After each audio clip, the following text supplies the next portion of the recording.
Hi, it's Dave Michaels from Talking Points. I need help here, Philip. It's Estoril? Estoril, all right. Estoril, Portugal. We're at the Cloud Communications Alliance conference here. I'm with Filipe Leitão, who's Portuguese, but he's actually here on business from Germany, working for RingCentral. So I guess the first question, this is a service provider-oriented event, and I think of RingCentral as a direct brand. So why is RingCentral even here? Well, it makes totally. First of all, thank you for having me here.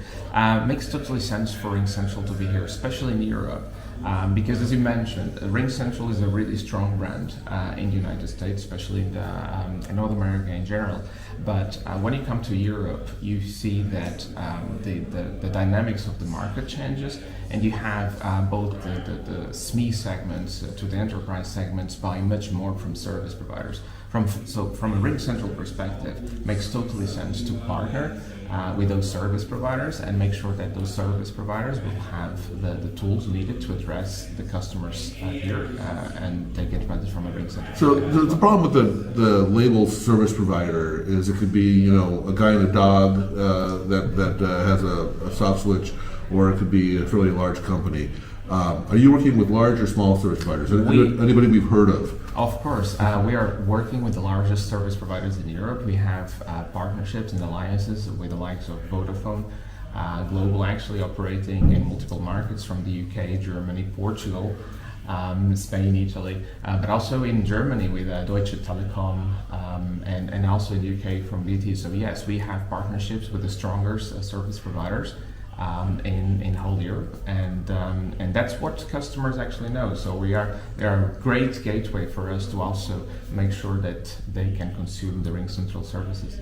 Now, is your service with these providers mostly associated with landline services, like broadband services, or is it more associated with wireless services? It depends on the market. Across Europe, probably much like the US, depending on the states in the US, but across Europe you will see that some customers will be much willing to consume mobile services and others will be consuming fixed line services.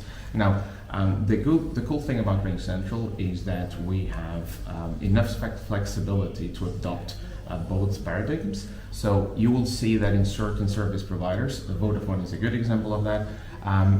They will also bring in some mobile numbers depending on the markets as well. So we are able to cope with both. So users could use RingCentral's PBX functionalities regardless of how the service provider is actually exposing that to the customers, whether through a mobile channel or a fixed channel. I was looking at the Vodafone website. I forget what the service is called. OneNet here. OneNet here. Yes. So here in Portugal, it's called OneNet. And I was really surprised. It was single-digit euros for the RingCentral service. That seemed too cheap. So explain that to me. So the way at least Vodafone is doing that is they package the whole let's say enterprise PBX service into a way that they could expose both mobile and fixed services. So they could actually, and Vodafone Portugal is a really good example of where they can actually keep some of their own PBX functionalities, and RingCentral is coming to inject the UC capabilities that Vodafone Portugal wouldn't have if it wasn't for RingCentral. So in that case, means that users could consume for a very low price, as you rightfully mentioned, a very low add-on pricing to their existing mobile and fixed numbers, the RingCentral UC capabilities on top. We call that service the overlay service. And so that overlay service includes, so in the case in Vodafone, what does that overlay service include? So includes all the messaging capabilities from RingCentral. Like LIP? Like LIP, yes, okay. Formerly known as LIP. The video capabilities as well, and also the soft clients, including all the integrations as well. So even though they control a portion of their PBX functionalities still from the Vodafone side, they are able to expose our, let's say, soft clients still to make and receive calls through the likes of the Microsoft Teams embedded app, the Salesforce and other CRM integrations, so they can still consume that. We sort of create this abstraction layer to consumers, where Vodafone doesn't have to worry about how to invest in all that investment to make sure that users could consume through all those services. We are doing that for Vodafone. And Vodafone can keep doing what they do best, that is mobile connectivity, fixed line connectivity, and so on. And I also want to touch on our session yesterday. We had a session on mobility yesterday. Your partners that are offering and bundling it with mobility, it's what I call a UCaaS Mobility 3 solution, so that they're getting not an over-the-top experience on their voice, but a prioritized quality of service experience with voice.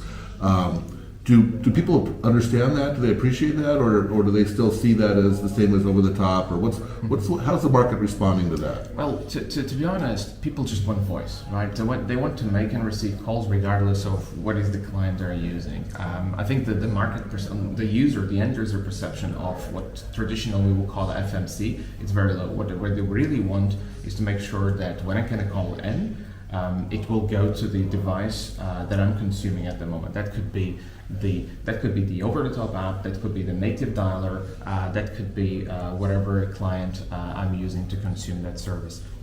Now, the real interesting bit in that is that also the expectations will change from market to market. So one of the interesting things that we learned in the UK, for instance, is that people really value converged voice mailboxes. So they're not so worried about native dialers, but they really want to make sure that whereas you dial the mobile number or the fixed number, at some point that goes to the same mailbox. So for instance, and again going back to the Vodafone example, we developed something that we call the lightweight conversions, where it doesn't really require operators to go through that very long integration cycle to have what traditionally we will call the IMS integration, but still provide end consumers to those specific mobility needs that they would have in those specific markets. And that has been very well received so far. All right, and so people who want to learn more would contact their service provider, not RingCentral, in the appropriate market. And the services are generally branded RingCentral by RingCentral. Co-branded, yeah. We call that model co-branded. I think it's very valuable for both the service provider, but also for RingCentral, because again, we have been in Europe for a while now, but we are aware that the strongest brand is obviously the service provider. So that makes totally sense for us, but also for the service provider. All right. Well, thank you, Filipe. Obrigado. De nada.